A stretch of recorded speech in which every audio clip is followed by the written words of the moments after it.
Hey everyone, and welcome back to Spooktober 2024. Today is day 3, and today's theme is Dagger.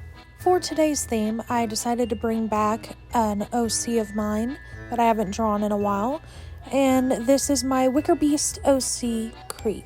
I adopted him from somebody on Facebook back in April of 2020, and he's got such a unique vibe that I thought this would be the perfect time to show him some love. So for this piece, I wanted to capture a really eerie and intense feeling.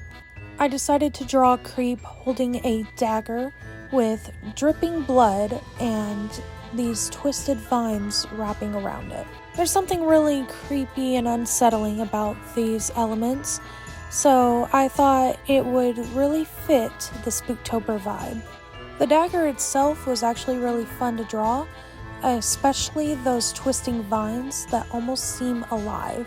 The blood dripping off the dagger really helps to push the horror element in this piece. So with this character, I wanted to really challenge myself because I normally do not draw this species, and I wanted something new that I haven't done in a while, which is why I decided to draw his specific character today. Normally when I draw Creep, he's very happy, very go-lucky, and very sweet, but in this piece I wanted him to look angry and kind of agitated because I wanted to dive more into the horror elements in this piece because it is Spooktober and things are supposed to be creepy, and I wanted to dive more into his name. Again, his name is Creep, so I figured it would be a good vibe. Here you can just see me adding some leaves to the vines, just to add a little bit more detail, and I decided to add spikes to it as well, just to make it seem more menacing. Now I'm going to start coloring Creep, which you can see his character sheet up at the top. It is just, again, one of those 3-point character sheets, front, back, and a close-up of the face. And he's got a lot of blues, purples, and neon greens that just add to a little bit of a creepy vibe in this piece. I really love how his color works, along with the dagger and everything else going on in this piece. Creep's design is very stark and different from most of my other characters that I have. He's the only one, I believe, that is fully neon in his color palette. Most of my characters are more neutral tones, but I really love his color palette and the starkness and difference from my other characters. Gives me a nice refresh whenever I'm getting bored drawing my characters to just draw something that's just a little bit different. Now I am going to be honest with y'all, I do not know a whole lot about the wickerbeast species. I just know basically how they're supposed to look and the basic rules of the species when it comes to drawing them. I don't really know much about the lore or anything like that. Now I did want to keep this piece a little bit more simplistic because I do have bigger plans for future pieces in Spooktober. I just wanted this one to be more kind of like an icon, really, for the character. Just something simple and easy in that aspect, but I also wanted to challenge myself again. So I wanted it to be something that really focused on the character this time and not just the dagger itself. Now for this piece, I did decide to do just a solid color background. I wanted to keep the focus on the main subject of the art and not drag the attention away anywhere else. So that's why I decided to not do an intricate background in this piece.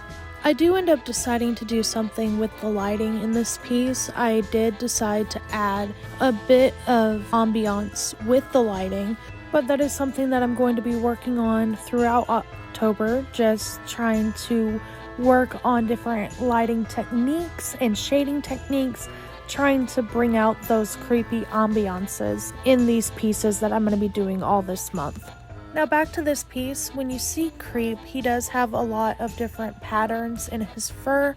He's also got a lot of different shades of those greens and teals that are very vibrant, very bright and colorful. And I really like the stark contrast to the creepy vibe that this brings, because it does lean more into an uncanny valley situation going on.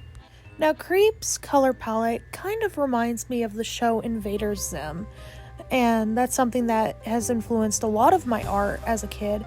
Just everything in that show was just so creepy, and I loved the aesthetic of that show, and I believe it has a giant influence in my art. Another thing that's really influenced my art style was watching anime as a kid. I loved watching the different anime shows, and I believe it does have a play on how I draw, because my style kind of resembles either an anime or a manga, but it's not like directly anime, if that makes sense. One of my biggest goals with Spooktober this year is to actually grow as an artist and to challenge myself to learn new things.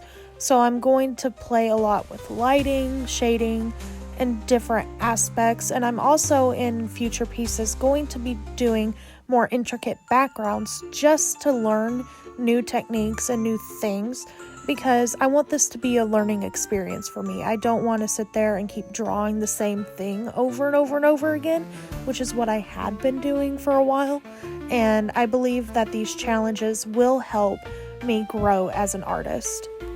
If you all want to see my art journey, you can also follow me on TikTok and Instagram, which are both on the screen.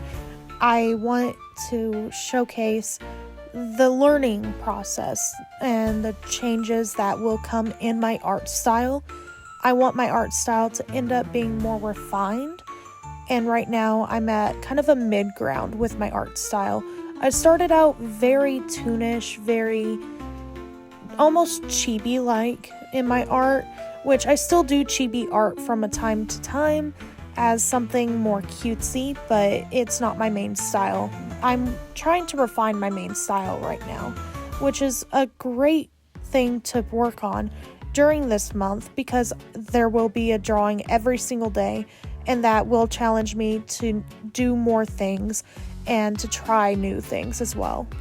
Now with Creep, there are so many different colors that it takes me a little bit to get the coloring done on this piece. And normally it's the line art that takes me the longest, but in this piece specifically, it was the coloring that took the longest. All in all, this piece took roughly 2 hours to complete, and once it is finished in this speed paint here, I really love how it comes out. It turned out really nice, and I think the shading that I did do in this piece was pretty good, but it's still not exactly what I'm looking for.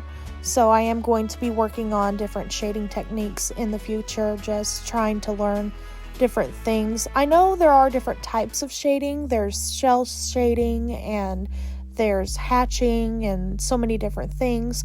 I'm gonna try a bunch of different techniques to see which one I like the best and which one is the easiest for me to do. That is something that I really want to work on this month. Now here I am finally coloring in the dagger. I decided to keep it kind of a silvery tone, and the blood I keep very vibrant, very deep. And the vines are very colorful as well with the greens in them. I tried to do kind of a lighter green in the leaves and then a darker green for the spikes, which are more like thorns really.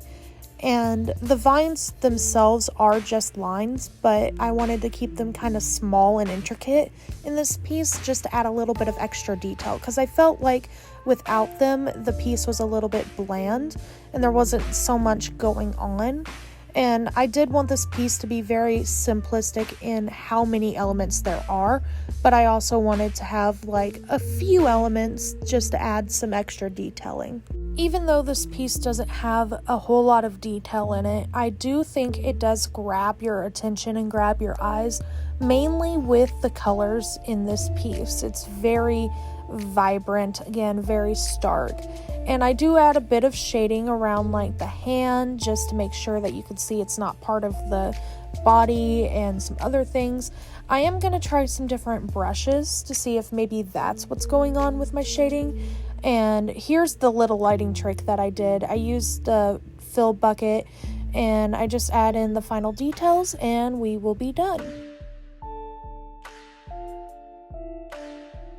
So thank you all so much for watching, and don't forget to like, comment, share, and subscribe for more.